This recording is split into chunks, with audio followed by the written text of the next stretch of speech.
دنیا میں فنون لطیفہ کی ہر شکل اپنی ایک خاص تاریخ اور شناخت رکھتی ہے، مگر کچھ فنون ایسے بھی ہیں جنہیں وقت کے ساتھ ساتھ فراموش کر دیا گیا۔ ایسا ہی ایک معدوم ہوتا نایاب فن سلک پینٹنگ ہے، لیکن فاطمہ جیسے فنکار اسے آج بھی زندہ رکھے ہوئے ہیں۔ فاطمہ کا تعلق اسلام آباد سے ہے اور وہ گزشتہ 30 برس سے سلک پینٹڈ کپڑوں کا کاروبار چلا رہی ہیں۔ فاطمہ نہ صرف ایک ٹرینڈ آرٹسٹ ہیں بلکہ ان کا شمار پاکستان کے چند گنے چنے سلک آرٹسٹس میں ہوتا ہے۔ آپ کو پتہ ہے ہر چیز کا کوئی ایک طریقہ ہوتا ہے ہونے کا۔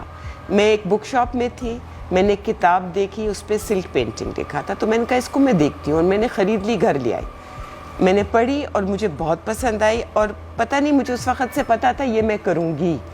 اور پھر میں نے اور میری بہن نے، ہم دونوں نے ساتھ مل کے یہ ایک شروع کیا، ایک سلک پینٹنگ کا ایک پروجیکٹ۔ اس کا نام ہم نے رکھا کامنی۔ ریشم کا کپڑا مہنگا ہونے کے باوجود بآسانی مل جاتا ہے، مگر سلک پینٹنگ کے لیے کچھ خاص طرح کے رنگ درکار ہوتے ہیں۔ ان رنگوں کی فراہمی دن بدن بے حد مشکل بنتی جا رہی ہے۔ فاطمہ کے مطابق پاکستان اور باقی دنیا میں مقامی کمپنیاں سلک ڈائز کے متبادل بنا تو رہی ہیں، مگر سلک ڈائز کے بنا یہ فن اپنی شناخت کھو دیتا ہے۔ یہ ہے فرینچ پروفیشنل سلک ڈائز، یہ یہاں ملتے نہیں ہیں۔ یہ ایکچولی جب میں آپ سے یہ بات کہوں گی تھوڑی سی عجیب لگے گی، یہ ایک دکان ہے دنیا میں جہاں سے ملتے ہیں، اور وہ کیلیفورنیا میں ہے۔ بہت ڈائز ملتے ہیں، لیکن جس کوالٹی کی میں بات کر رہی ہوں سلک پروفیشنل ڈائز، وہ بہت کم ملتے ہیں، اور وہ اب بند ہونا شروع ہو گئے۔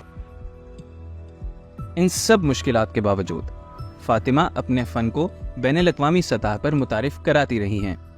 ان کے بنائے ملبوسات نہ صرف دیگر ممالک میں خواتین پسند کرتی ہیں، بلکہ بین الاقوامی سطح پر فاطمہ نے اس فن کو نئی پہچان بھی دی ہے۔ ان کے فن پارے اور ملبوسات کئی ماڈلز کے فوٹو شوٹس میں بھی فیچر ہو چکے ہیں۔ اور میں نے ساری دنیا میں ایگزیبیشنز کی، امریکہ میں، انگلینڈ میں، دبئی میں، سب جگہ کی ہے، سب جگہ میرے کپڑے گئے ہیں، تو that is what we wanted and that is what we achieved. Pakistan میں تقریباً ہر بڑی یونیورسٹی میں فائن آرٹس پڑھائی جاتی ہے، مگر کہیں بھی سلک پینٹنگ کی رسمی تعلیم نہیں دی جا رہی۔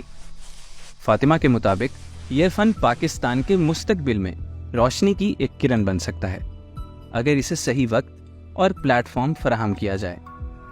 سلک پینٹنگ ایز سچ نہیں سکھائی جا رہی ہے، لیکن سلک پینٹنگ ایک اس طرح کی چیز ہے جو کہ واٹر کلر سے بہت زیادہ مختلف نہیں ہے۔ واٹر کلر میں آپ کے جو کہ واٹر کلرز ہوتے ہیں وہ آپ کا رنگ ہوتا ہے، ادھر سلک ڈائز آپ کا رنگ ہوتا ہے۔ پاکستان میں اگر اس فن کو سیکھنے اور سکھانے کا عمل شروع کیا جائے تو یہ نوجوان فنکاروں کے لیے بین الاقوامی مارکیٹ میں نئے امکانات پیدا کر سکتا ہے۔ محمد انیق زاہد، DW اردو، اسلام آباد، پاکستان۔ آپ کو پتہ چلتا جائے گا کہ اب مجھ کو نیکسٹ سٹیپ کیا کرنا ہے۔